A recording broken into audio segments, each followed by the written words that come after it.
Hello and welcome to the Deviant'S Tour Atlanta edition. I am so excited to be here with Ear Anderson of Charis Books, a wonderful independent feminist bookstore in Atlanta, and also my friend and de facto publicist, Vivian Shaw.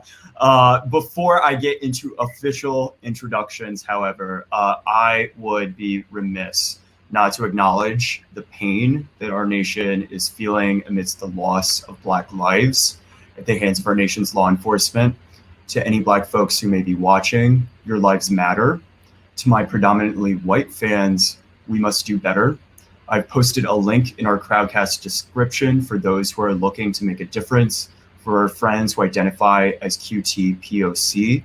In the meantime, please join me in a moment of silence to honor the lives of Tony McDade, Breonna Taylor, George Floyd, Ahmaud Arbery, and too many others.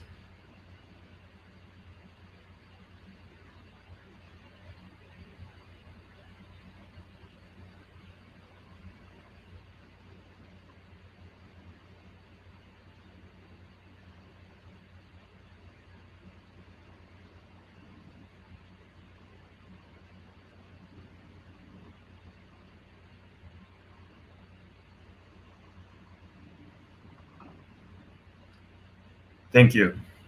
And now I'm going to pass the speaking stick to Vivian Shaw, who can handle the official introductions. Hello, everybody. I'm super excited to be here and to introduce some awesome co-hosts that we have for our Atlanta event.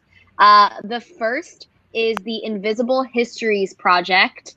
The IHP is designed to be a repository for the preservation of the history of LGBTQ life, first in the state of Alabama, and then the entire Southeast. The archive will preserve, collect, and protect the living history of the diversity of the queer community, both urban and rural. Using the Alabama site as a model, IHP is currently expanding into Mississippi and Georgia with aims to reach the entirety of the Southeast within 10 years. And with that, I would love to introduce both our bookstore partner and our speaking host today, E.R. Anderson. E.R. is the executive director of Charis Circle, which is the nonprofit programming arm of Charis Books and More, which is located in Decatur, Georgia, right outside of Atlanta, and it is the South's oldest independent feminist bookstore. Well, thanks, Vivian, and thank you so much, Eric, for having us. We're really honored to be the bookstore partner. We're excited to be here with the Invisible Histories Project. We really believe deeply in collecting queer Southern stories, so that's a huge part of our work. It's really wonderful to have that, and I think it's really honoring of the work that you do in the Deviant'S War. So I'm really thrilled that they're the co-hosts on this project. So Charis is, as Vivian said, the South's oldest independent feminist bookstore. We've been around for 45 years. Our mission is to foster sustainable feminist communities, work for social justice, and encourage the expression of diverse and marginalized voices. And we do that through wonderful book events like this, through a number of support groups, conversations, and by supporting grassroots activists. So at this moment, we are supporting folks who are in the streets, protesting. We're supporting folks who are doing popular education. We're supporting folks who are taking care of young people, and doing direct action in all different kinds of ways. So it's one of the questions that I think many cultural spaces are having right now is do we continue on with our programming, or do we change up what we're doing? And we at Charis feel that all of our programs speak to the question of justice and the question of what's happening in the streets right now. And this book in particular, I think is really relevant for what's happening. And so I hope that as you're listening today, you'll start to ask some questions about that, because I really want to think about how our history as queer and trans folks, regardless of our race, obviously we're both white people here talking about this, but I think there's a real intersectional history here that we're going to get to engage around and learn some lessons for what's happening today. So I want to introduce our author today. Eric Cervini is an award-winning historian of LGBTQ plus culture and politics. He graduated summa cum laude from Harvard College and received his PhD in history from the University of Cambridge, where he was a Gates Scholar. The Deviant'S War is his first book, and it's an incredibly impressive book. So I can't wait to dig in. I do want to say one thing really quickly, which is that you may be trying to order this book and having trouble. We have copies of this book. It just may not be obvious from our website because of how things are linked. There's an overall sort of slowdown in supply chains at this moment for a lot of reasons. It's ultimately a good thing that so many people want to read this book. But if you can't get through on our website and order this book, please just send an email to info@charisbooksandmore.com. I'll put that in the chat, or maybe Vivian can help us with that. And we'll make sure you get your copy because we don't want to let you down.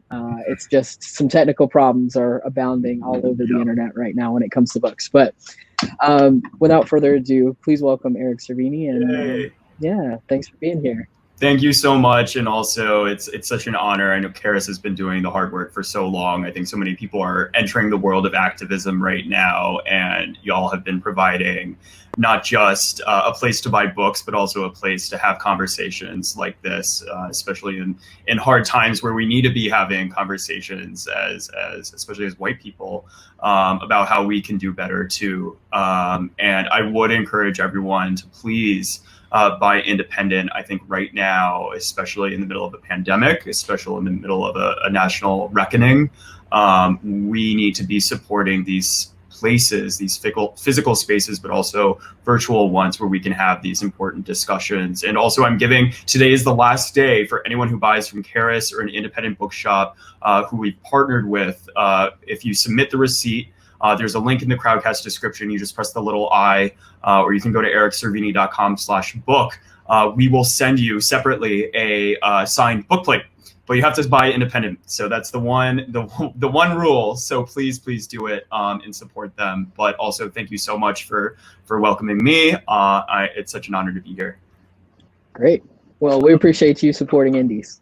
Yeah.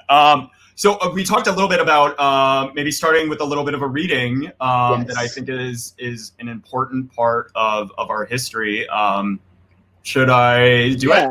Yeah. So part of what I want folks to know is that this book is a very detailed narrative history of activism, right? And I think that to me is a really exciting contribution because you feel like you're in the room. And I think so often what we miss in our histories of movements is, all the different sort of intersections of how people, met one another or didn't meet one another. We get these very distilled histories a lot of the time where it's very hard to know, were people contemporaries? Did they like one another? Were they sleeping with one another? Did they hate one? It's very hard to kind of get that sense of perspective. And I really appreciate that one of the things you do in here is give us the ways in which different movements were informing one another, in particular, how the Black freedom movement and the civil rights movement and different aspects of that movement, which obviously was not monolithic, informed Frank Kearney's, push for some of his philosophies around first the Mattachine Society and then, broader gay rights and the gay liberation movement. So I wanted for you to talk a little bit about that overall, but then maybe start with the reading. That would be great.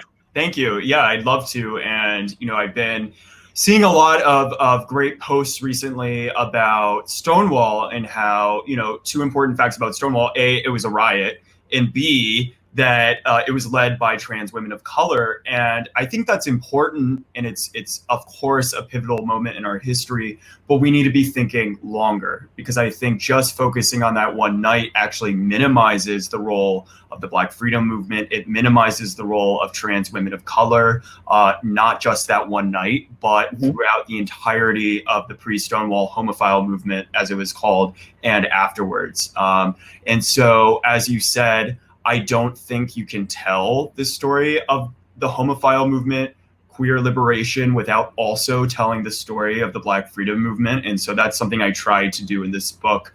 And every chapter begins with a different character who influenced Frank Kameny or was influenced by him. And one of those who were in the former category was Bayard Rustin. And for people who don't know him, I'd encourage spend the weekend learning his story, listening to his interviews. There's an incredible documentary called Brother Outsider, where you can hear his own words. And he was Black, openly gay, but also forced into the closet. And so I'm going to read a little bit of his story that's in this book. And you can see intersectionality at work, and also how oppressors see that same exact system and how scared they are of those kinds of overlaps. So this is chapter 10, The March. On August 13th, the same day, J. Edgar Hoover reviewed the fingerprint analysis of the homosexual constitution of the Mattachine Society, Senator Strom Thurmond of South Carolina stood on the floor of the United States Senate. Thurmond, a vehement segregationist, had information that would wreak havoc upon and perhaps even collapse the Black Freedom Movement's upcoming March on Washington, scheduled for August 28th. Armed with ample evidence, the senator announced that the chief architect of the march was a sexual pervert. Bayard Rustin had many strikes against his name: Black, gay, socialist, pacifist. In 1944, while the Quaker-influenced Pennsylvanian was in jail for refusing to fight in World War II, a prison psychiatrist described him as a classical picture of a constitutional homo, the invert type, the high voice, the extravagant mannerisms, the tremendous conceit, the general unmanliness. Over the next 2 decades, authorities arrested Rustin more than 20 times for his nonviolent, Gandhi-inspired activism. But one of his arrests haunted him for the rest of his life, ensuring that his name remained in the shadows of history. On January 21st, 1953, Rustin spoke about African decolonialization in Pasadena, California, on behalf of the Fellowship of Reconciliation, or FOR, a peace organization.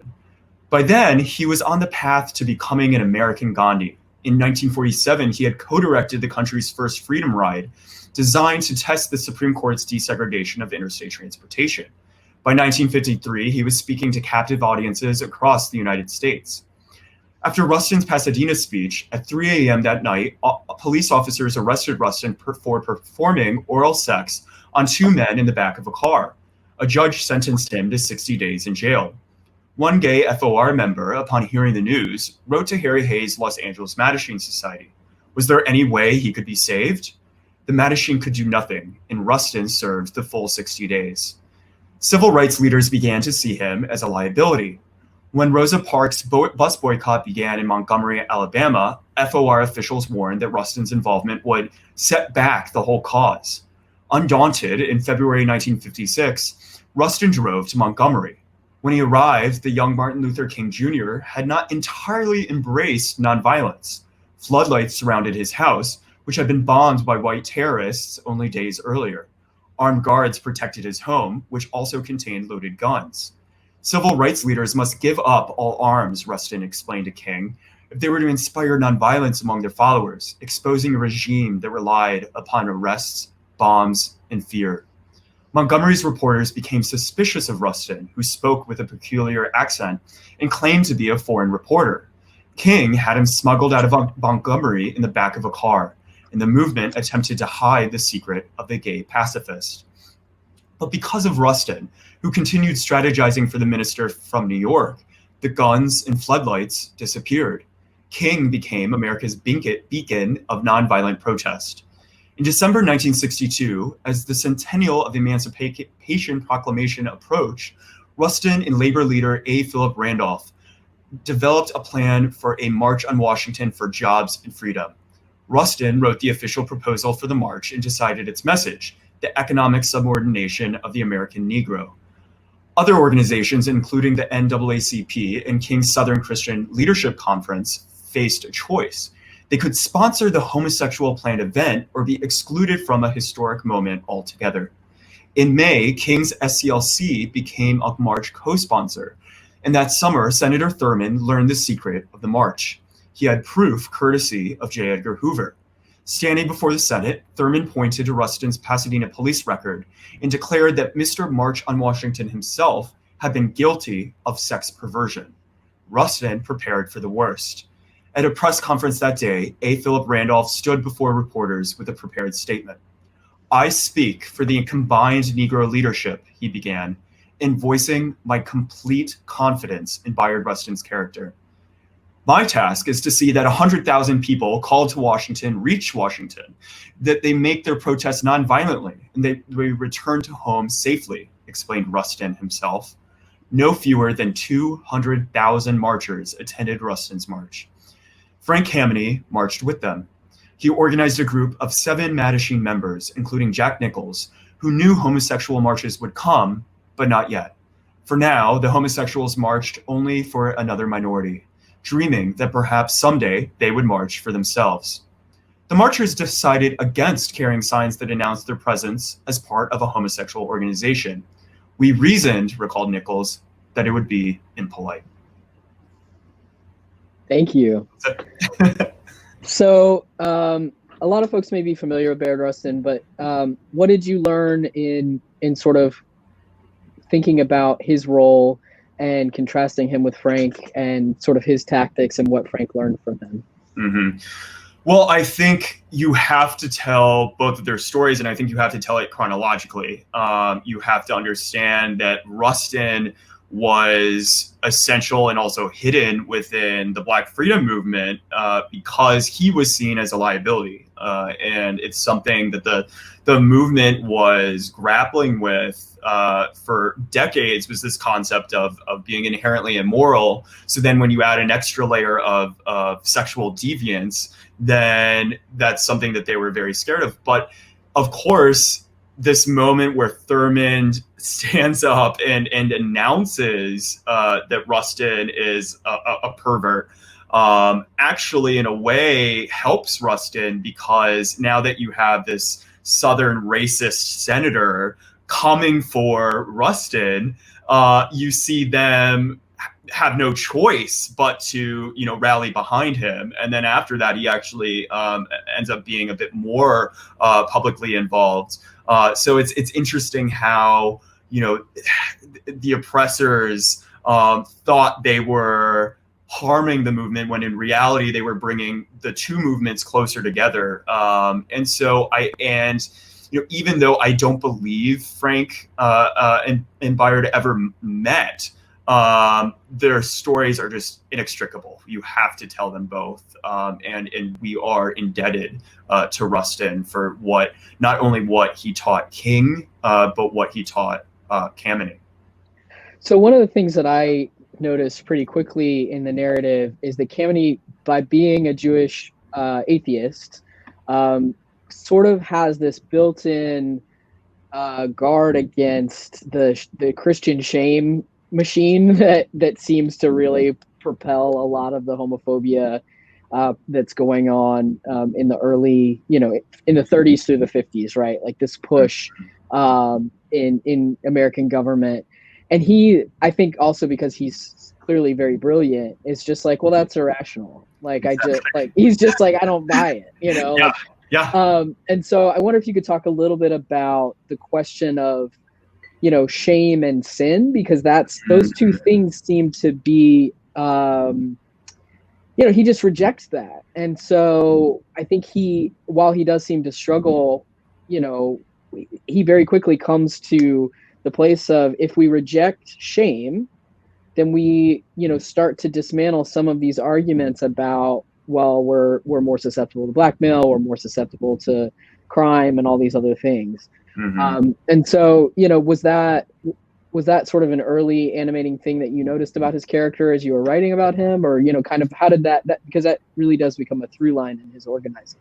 Absolutely. And that was one of his conflicts too, was for him, it was a matter of rationality and logic, where, he rejected sin and shame taught within Christianity or Judaism in his case, before he came out as a gay man. And even after coming out, it took several more years before he came out to his mother before he would publicly proclaim his own homosexuality, and seeing the importance of that. But at the same time, he was making legal arguments claiming that homosexuality was a moral good.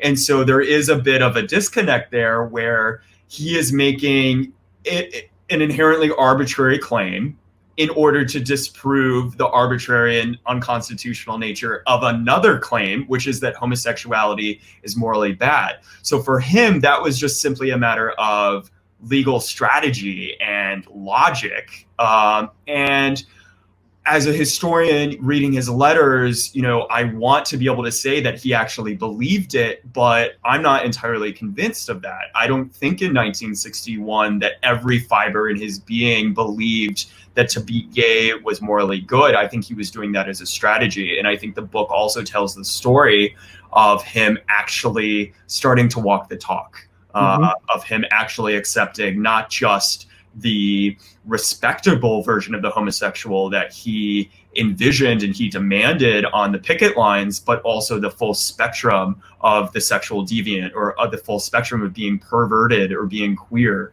And it's that process that I try to track. And of course, it's impossible to pin one moment where suddenly he, becomes liberated. But I think there were steps, and he certainly changed over time and became a much different person in the 70s and beyond. And I think that's for another historian to write about that, because a lot of people knew him in his final years, and he was a very different person then than he was in the 60s. And I think we have to recognize that these figures are not static. Mm-hmm.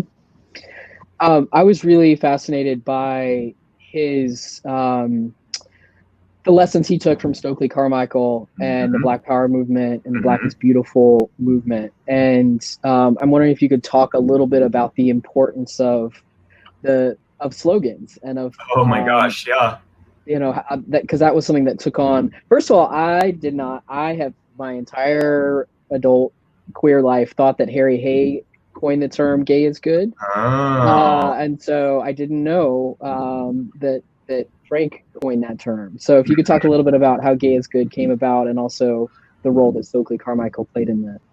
Oh, so many good questions in there. I don't blame you for thinking that about Harry Hay, because I think really Frank kind of picked up the torch that had fallen after Harry Hay. I mean, there were the Chuck Rowland speech at the Mattachine Convention in the early 50s, where he proclaimed someday homosexuals will be marching down Hollywood Boulevard proclaiming their pride. So I don't want people to think that pride didn't exist at all.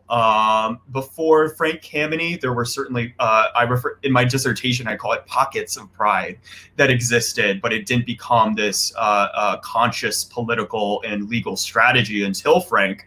And then, as you mentioned, just like Rustin, you have to talk about Carmichael, because, when Rustin heard the term Black Power, and he heard Carmichael calling for violence as a legitimate form of resistance, he warned that it would destroy the movement, right? So you have the same kind of process and conflict within the Black freedom movement that you have in the homophile movement, and then that we're seeing now of different generations debating about what constitutes valid modes of resistance.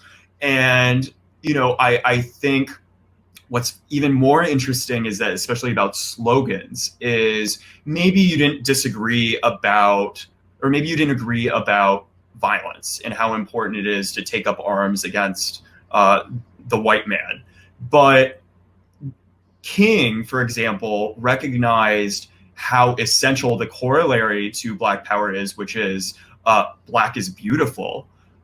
Recognized the power in that, and recognized that Black Power did not necessarily mean violence. It meant something much larger about pride, right? About identity and recognition of self and telling our own stories.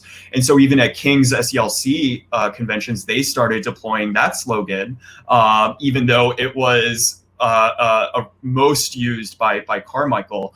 And then, of course, Kameny hears it and he sees it and he recognizes the power of a slogan and develops in 68, an entire year before Stonewall, gay is good. And something that the argument I make in my dissertation that's more implicit in the book, the real analysis is in the endnotes. For any historians who may be watching like Invisible Histories folks, I'd encourage you to read the endnotes because a lot of my historical analysis got put there, even though I wanted it to be like in its own separate section. But please read the like substantive footnotes or endnotes rather. And part of the argument I make is that most historians would claim that slogan, gay is good, is kind of the moment when, even before Stonewall, that gay power really came to be, that this idea of pride shifted from respectability to gay power or gay liberation. And I would argue that he made that same claim, that same moral argument in 61 with his Supreme Court brief. And it's actually a much longer continuous story that we need to be telling about how the pride of today first came to be. Mm-hmm. Because you see in the Supreme Court brief, the idea that like, you can't shame me, like you're not going to shame me, and I think that's also the first, you see this sort of nascent bubbling up of what would it mean if we're a minority? What would it mean if we're an identity? It's the beginning of identity group politics, right? Right. Right. And thinking about what can we learn from these other, if we really are 10% of the population, that's a block. What does that mean? And I think that seeing that logic begin to coalesce is really interesting. And I do think it's happening much earlier than what any sort of mainstream gay history has posited before, which I really appreciate. And I was interested in, you spend a lot of time on sort of the government's, letting us see the government's logic unfold.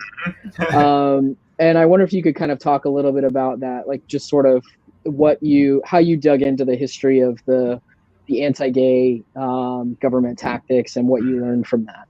Oh my gosh. Well, I just posted the 1,000-page FBI file on the Mattachine. You can go look for it yourself and look through it. And I encourage people to do it. If you go to the deviantsarchive.org, I posted it there with a lot of Frank's other papers and papers from like Barbara Giddings and Lily Vincennes. And you can go through them and actually read. And you don't have to have a PhD, right? You don't have to be trained to like read other people's letters. These are humans. And I think that was one of my motivations for writing the book, is to show that, history is written and created by humans, and it doesn't take historians to understand it and to make history. And the flip side of that is you can also read the FBI documents and see how persecution functions, and that, you can think of it in the abstract sense of, this is what the state was doing to us. But you also need to read J. Edgar Hoover's words, right? You also need to see him scrawling, saying, very clearly, like, this was a matter of him on a personal level, ensuring that like any innuendo that the Mattachine Society of Washington was making about his own sexuality and him becoming obsessed with this group of a couple dozen homos in DC, like joking around about, his homosexuality. And then that results in a 1,000-page FBI file, right? Those are stories that we need to be telling too. I don't want to interrupt you, but especially right now when we have a very thin-skinned president, right? Now, exactly. Yeah. Especially with COINTELPRO, right? Like all these different, what they were doing to us, to the gays, they were doing even on a much greater level to like MLK, to the entire Black freedom movement, to the Black Panthers, right? It's horrifying to see. And I don't think people in younger generations know just how fucked up some of the things the FBI and the federal government were doing to activists. And I think it's so easy, to say, oh, it's just these kids these days, like they're just troublemakers, et cetera, et cetera. And then you see like, the suicide package that the FBI sent to Martin Luther King Jr. with the sole intent of pushing him to committing suicide, right? Like, people don't know about that, especially younger folks. And so I'd encourage people to read those stories too, of not just resistance, but also of oppression, and seeing how it functions and what lengths those in power will go to in order to delegitimize us and kill us. Yeah, because, the COINTELPRO officially was disbanded, but there are many government organizations working to discredit activists today, right? And I think particularly, one of the important things about learning from our movements is to see the ways that the police and the government have acted illegally and amorally. And so, there's a lot in here that illustrates that, and you've done a really good job of documenting those things.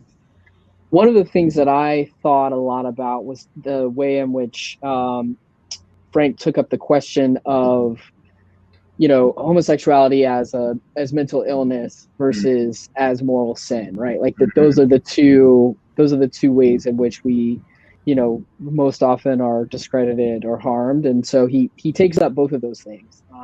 There's a great moment sort of later in the book about him taking on the American Psychological Association. But I think, many younger people don't, sort of vaguely know that homosexuality used to be in the DSM, but like don't have a real sense of that. But he takes it up on both. He takes up the question kind of whether it's, which is more, painful, or which is more problematic for the movement at any given time, the, sickness versus sinner. And I'm wondering if you could say a little about that. Right. Yeah. And he would probably argue there's no difference, right? That he would literally say that psychiatrists represented the modern day priests of the 20th century, claiming that instead of homos being sinful, they're sick. And he saw it as the exact same categorization, the exact same issue. And, of course, after World War II, and there's plenty of great studies done about how homosexuality itself became a sickness when it wasn't necessarily that way, certainly not in the 19th century.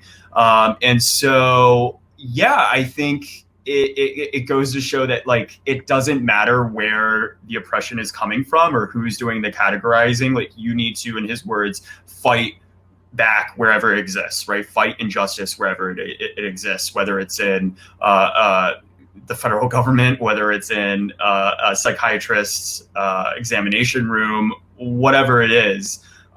He saw it all as interrelated. And also, I think the more complicated sense is, like, he would resist conflating causes, or saying I think this is one of the things where I'm a bit critical of Frank, of when he says, we should only be focusing on the homosexual issue. We shouldn't be making any kind of claims about the Vietnam War. We shouldn't be standing against, even though it's literally enshrined in the Mattachine Society's constitution that they would stand up for minority groups, they don't really act on it. It's a failure. And I think it tells us now, especially in the middle of a pandemic, when Pride is being reevaluated, the parades are canceled, we need to remember that Pride is about resistance. And it's not just about drinking from a rainbow Coca-Cola can. It's about fighting back, and specifically fighting for those we've forgotten in the past, because there are just so many instances, especially of people of color, the trans community being thrown out of our movement. And it's something that we need to recognize, we need to name it, and we need to do better, because that is where oppression exists. That is where injustice exists now. And we need to be fighting it. And that was actually one of my questions for you, is I've been so busy with this tour, and like kind of keeping an eye on the news too, and trying to be, mindful of, the space we're occupying. I was curious what the situation is like in Atlanta right now, and also what your opinions are about, people or institutions with platforms, whether it's Charis Books or me. What is our obligation to be part of this moment and fighting back? Yeah, I mean, one of the things that really struck me, I think, was on page 330 in the book, where you're talking about the emulation there's so, at so many points, Frank emulates the Black freedom movement, but never actually forms deep coalitions with Black people. Like he basically just takes many intellectual, he takes many great ideas from various Black activists, right? Whether it's Rustin or Stokely Carmichael or MLK, but he never follows through. So there's this very poignant moment where it's basically they make this kind of welcome, but it's what so many white activists do all the time, right? Which is oh, why don't you come to this thing we've already built, Exactly. Black folks, and join us over here because we've already decided all the rules and figured out all the structures. But we know it's not cool that it's just a bunch of white people. So why don't you just come sit with us and make this more interesting with your interesting lives, right? And I see that happening all the time in white queer spaces, right? And the other piece of this that I want to shift this to in a minute after trying to answer your question more directly is about the role of women and specifically lesbians in this. But so often what happens in the mainstream LGBTQ movement is that there's tokenization, and I think you see this at this moment with a lot of gay run businesses or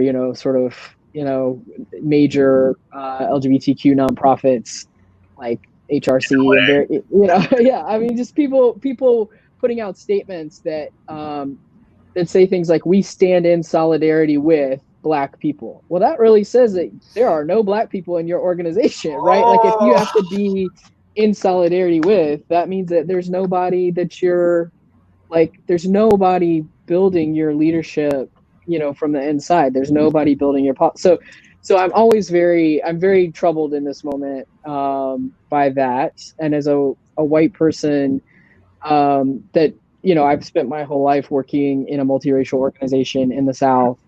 It's very hard for white folks to get out of the way, right? It's something that I struggle with. I'm not a magic white person that doesn't struggle with this, right? We are raised in white supremacy to think that we have all the answers, or that we, if we don't have all the answers, we should fake it because there's something wrong with us if we don't, right?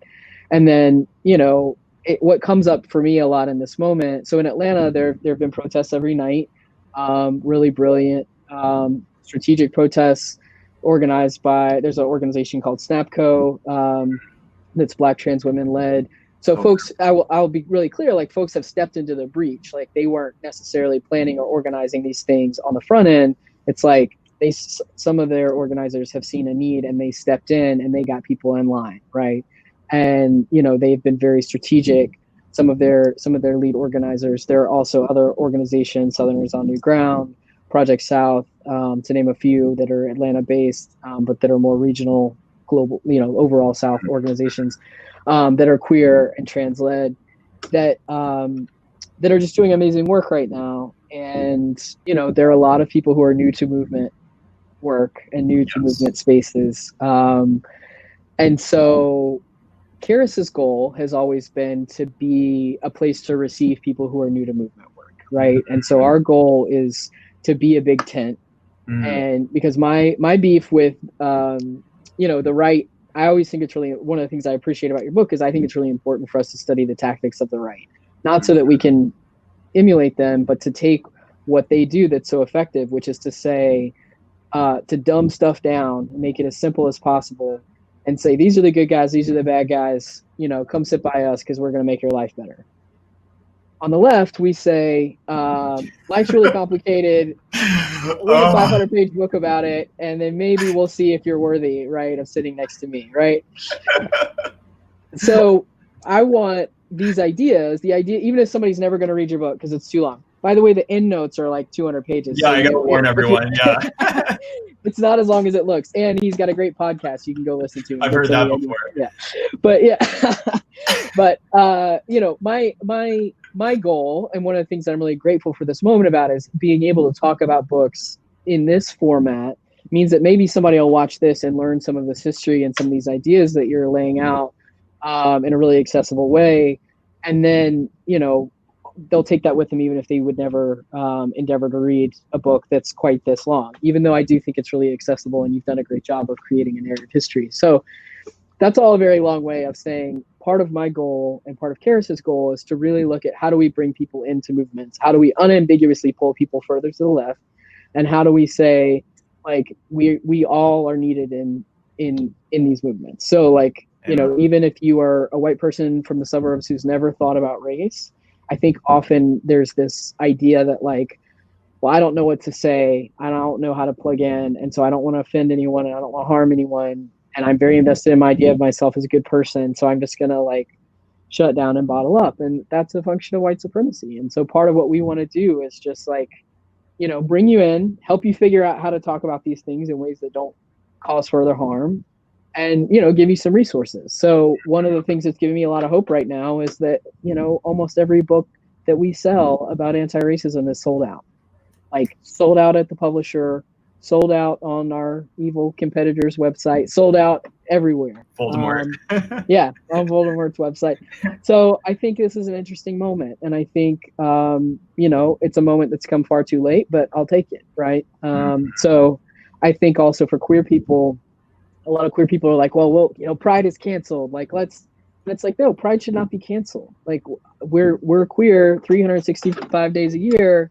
Let's figure out how to be anti-racist queers. Like, that's not, those things are not mutually exclusive. So one of the things that I, really wanted to think about is the politics of coalition building that happened in this book. And one of the things that I really love is there's some quotes in here, both by Rita Laporte, I think, and Del Martin, who are two important lesbian figures and feminists. And Rita says, we lesbians want first-class citizenship. You homosexuals are the last to care about that. I predict that only when, as women come to be accepted as fully human, will you gay guys be accepted. And that's one of the things that we talk a lot about at Charis. We basically, we believe that transphobia and homophobia are weapons of misogyny, right? So if you, because gay men are targeted not so much for being gay as for being adjacent to femininity, right? Like, that so much of homophobia is about sissyphobia, is about, anything having to do with the perceived demasculinization of men. Transphobia similarly is about the blurring of gendered lines in a way that makes men uncomfortable and threatens patriarchy. And so if we could really take a feminist approach to homophobia and transphobia, I believe, and I think, at Charis, that's what we're really fighting for, is that we would make great strides. But so when Rita says that, and then later Del Martin, who says gay is good, but not good enough so long as it is limited to white males only, they could be saying that today in 2020, right? We're still dealing with a lot of those things. So I'm curious, I really appreciated those quotes being in there, and I was wondering, kind of to turn it back to you, how your consciousness kind of shifted as you were writing the book, and what you thought about it, and if there was anything that's also, Barbara Giddens is in this book and is really, she's a really significant figure, and there's some great books already written about her as well. But kind of those figures, those feminists and lesbian icons, kind of how you chose to weave them in and what you were thinking about. Yeah, I mean, this book started as a project about, not a book about Frank Kameny. It was going to be a project or a book or a dissertation about the Mattachine Society of Washington. And my goal was to make it comprehensive and figure out, okay, how did they decide to march? Why did they decide to start saying gay is good? Why did Frank decide to first do that Supreme Court brief? And when you trace it backwards, right, and you understand where they got these ideas from, because I was like, where did it? Every single step of the way, and this kind of goes back to why we should think beyond Stonewall, every single step of the way, Frank and the Mattachine and the homophile movement was borrowing from the Black Freedom Movement. Every single, whether it was Rustin, whether it was in 61, where did he get the idea to take back morality from the federal government? From the Greensboro sit-ins, right? That is literally where, happening and successfully happening while he was experiencing his own oppression. And he was saying, wait a second, I'm being called immoral. And suddenly, we're seeing white racists being finally identified as the immoral ones by the popular press. Maybe I can do something similar. And I'm so happy that you brought up that this page 329, which I actually got a bit of blowback from when I was sharing the manuscript with other historians who idolize Frank, rightfully, right? Like he's the grandfather of our gay rights movement. And I like that term grandfather because like grandfathers, we may love them. They literally gave us life, but sometimes they're kind of racist, right? Like sometimes they say things or make decisions that were like pretty messed up in the 50s and 60s. And I think we should own that. And we should recognize that, yes, you gave us life, literally, but also we need to learn from your mistakes. And this moment when the Committee for Black Economic Determinism at the University of the District of Columbia reaches out. It's a Black revolutionary organization that reaches out in 1969 to the Mattachine Society of Washington, this gay rights organization, and says, our struggles are linked. Let's ally. Let's do this. And they ask if they could come present to the homosexuals. And they come, and I saw in the archive the record of this meeting, and I was like, okay, I know this happened. The guy who sent the letter, his name's R.D. Carter Jr., is still around. His interview was probably the most profound, incredible interview. Someday I'll post it or share the transcript, because he tells about getting arrested in Mississippi, how it totally traumatized him, how he moved to Washington, D.C., went back to school, and how he was involved. And unlike most gay activists who I talk to, they don't really remember specific moments and details because like their entire life is queer activism. R.D. Carter, because it was like this completely historic moment of like a Black revolutionary organization coming to ally with this homosexual organization in 1969, he remembered every single bit about that moment. And the most profound a part of that interview is when I said, okay, so you spoke to them, you were in their basement meeting room explaining how their struggles were linked and how they need to link together. Then what happened? And he said, we never heard from them again. Right? It tells you everything. It tells you everything you need to know, right? That like, especially about this moment and how,